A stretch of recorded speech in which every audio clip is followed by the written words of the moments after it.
Okay, this is how people have to get inside their homes. It's absolutely unbelievable. I mean, I'm actually very, very scared to walk onto this path, but this is how people are actually doing it. Just going to take the help of Simran, our producer right here, with Sanjay smiling and making these visuals. But trust me, this isn't funny. This is how people have to get inside their homes, holding on to branches like the way I am doing right now. This really isn't cool. Unless you do this, you'll not have an idea about how difficult and scary this is. This is really not funny. Imagine if I were to fall in this water. Well, I've already got a glimpse of how it feels on your feet. It's dirty, it's water from the washrooms, it's got urine, it's got stool, and then to deal with this, to do this, to get inside your homes. This is how people are living in the national capital. It's not just shocking, it's just so sad on how pathetic the situation really is for the people living here. I've just managed to get inside, but then going back to our car is just another task. This is routine now for the people living in this particular area. Tent बहुत सारा भर गया है क्या उस तरफ में? है ही नहीं, 15-20 है, सैकड़ों। हर घाट में 22 लोग रहते हैं, मेंबर फैमिली रहती है। अब उसमें ये 20-22 टेंट मुश्किल से लगे हैं। 32 घाट हैं, कहाँ से क्या होगा? पूरा पानी गंदा है, बीमारी का बहुत डर रहता है। इसीलिए ऊपर इसीलिए ये बनवाया है, ये बनाया है बांस के बल्ले। लेकिन खाओगे कैसे, पियोगे कैसे, क्या करोगे? नहाना सब करना, वॉशरूम वगैरह कहाँ पर होगा? वॉशरूम तो सामने होता है और नहाना खाना यहीं पे हो जाता है। आज तो यहीं पे हुआ, अब कल से देखेंगे क्या करेंगे। हम बैठ जाए यहाँ पर। हाँ, बताइए ना, सरकार क्या कह रही है आपको? अब क्या कह रही है, हमें कुछ समझ में ही नहीं। अभी तक तो कुछ नहीं समझ में। ये टेंट खड़े, 4 टेंट खड़े कर दिए हैं। अब उसी में जो आए हैं, हमारे तो गली के सारे पड़े हैं, किसी को नहीं मिला है। अच्छा, टेंट में जगह भी नहीं है? जगह ही नहीं है। अच्छा। कहाँ बच्चे लेके जाएं, मजबूरी में है यहाँ।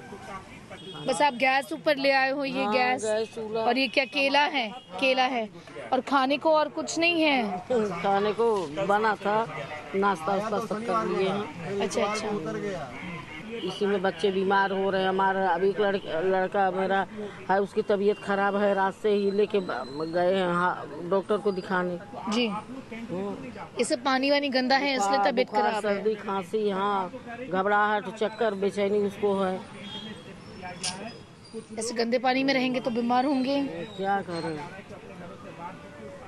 यही सब दिक्कत है। टेंट भी ये नहीं कि बढ़वा दो भाई, जब इतनी पब्लिक है टेंट बढ़वाओ, कम से कम बच्चों का तो वो हो जाए सहारा। औरतें आदमी तो इधर उधर कहीं भी रहने लगे, लेकिन बच्चे और लेडीज कहाँ जाएं? उनके लिए तो व्यवस्था जरूरी ही है। सबसे प्रॉब्लम तो यह है कि पब्लिक करे क्या। अगर मौसम खुला हुआ होता तो चलो भाई, अंदर सामान है, बाहर कहीं भी सुव्यवस्थित कर लें लोग।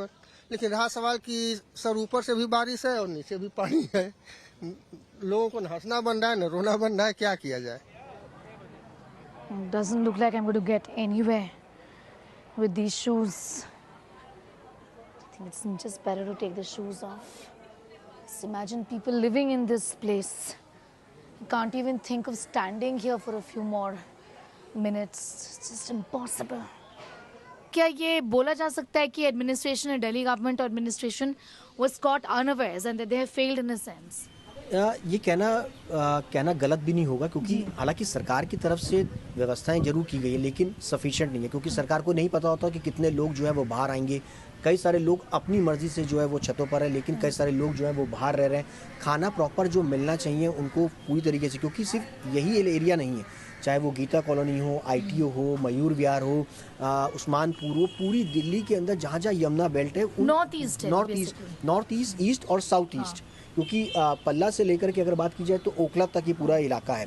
तो उसमें ITO, कश्मीरी गेट, कई सारे इलाके हैं जो यमुना की बेल्ट पर काफ़ी समय से लोग रह रहे हैं। उनको इवैक्यूएट करके ऊपर लेके जाना और उसके बाद उनके लिए आनन फानन में व्यवस्था करना निश्चित तौर पर सरकार के लिए एक बड़ी चुनौती होती है। लेकिन हाँ, जब सरकार को ये पीछे से पता है कि पानी का फ्लो काफ़ी ज़्यादा आ रहा है, उसके लिए इंतज़ाम करने की ज़रूरत है, तो एडमिनिस्ट्रेशन क्यों स्लोली इस तरीके से काम करता है?